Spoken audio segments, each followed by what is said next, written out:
A pathetic Congress is expected to reject the president's emergency declaration at the border this Thursday, a stunning and reckless move considering the news coming from the border.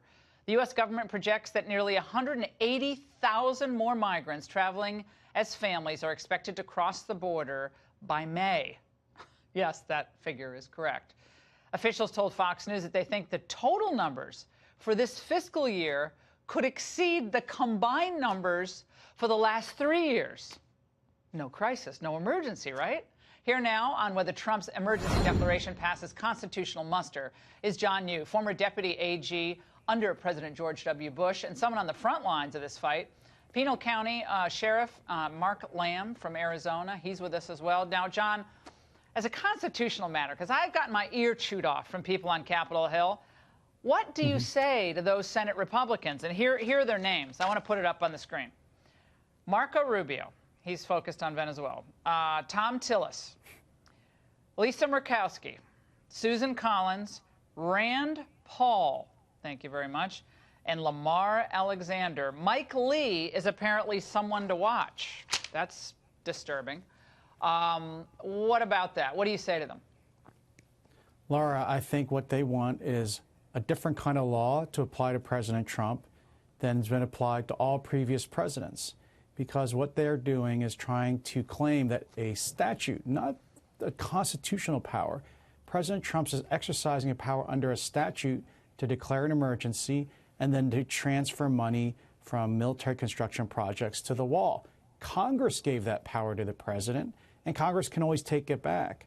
But what Congress really shouldn't be doing is second-guessing a president's decision that the national emergency is there in the first place. And just the facts you provided, Laura, we're going to see a tripling of border crossings and border arrests in just 1 year. I think that's a sign that the president has access to information and intelligence that maybe we didn't know about and that justify a declaration of a national emergency. Look at these. Yeah, the video. The video is from, I guess that's from, is that from November, guys? I can't quite see. Yeah, it's from November. That's November video, okay? The caravan.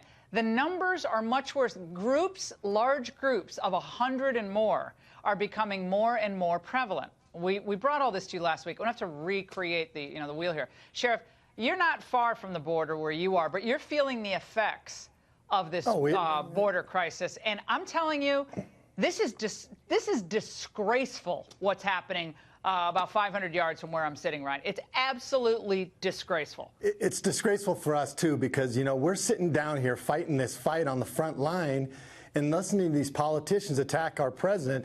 Whether you agree with them or don't, at least we have a president who's supporting law enforcement, who is fighting for border security, something that we've been clamoring for a while.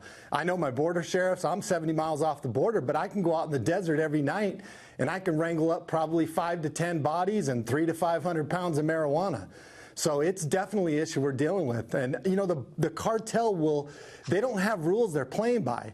The other day we had a traffic stop and there was a lady in the front suit dressed as a nun with a Bible on her lap. We ended up finding 8 pounds of fentanyl in her undergarments. So when you say there's not a problem, there's absolutely a problem, and the cartel has no problem crossing any of those lines. She was dressed as a nun? That's a new one. Dressed as a nun, yep. How many people could that kill? Oh, 8 pounds of fentanyl would kill a lot. I mean, a little tiny grain, like a grain of sugar, would kill a person. So this would kill a lot of people, and it's killing our youth every day. No. John, I got to get back to John here because, John, again, the conservatives, they say, you're not a conservative, Laura. You don't believe in Article I power. You're all for a primary executive, for the unitary executive, the all-important executive.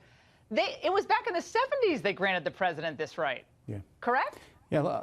Yeah, look, I can't believe these Republican senators are trying to do what liberals basically usually call and do. They want courts to step in and substitute their judgment about what's an emergency or what's necessary to protect the border for the presidents. Under the Constitution, under these laws, that's the president's job. That's why the Constitution creates a president, so someone can back up the sheriffs of our country, people on the border, someone can act quickly and swiftly to protect our country from unforeseen events like a tripling in border crossings. And by the way, one judge, remember, halted the president's desired policy of only allowing asylees to come through ports of entry. Remember that happened a couple months ago. Yeah. That one federal district court judge changed immigration. Right now that we're seeing this immigration, they would all be able to be sent back. They would not be able to claim asylum. But because of that one judge, that's the situation we're in right now. So that's why people are crossing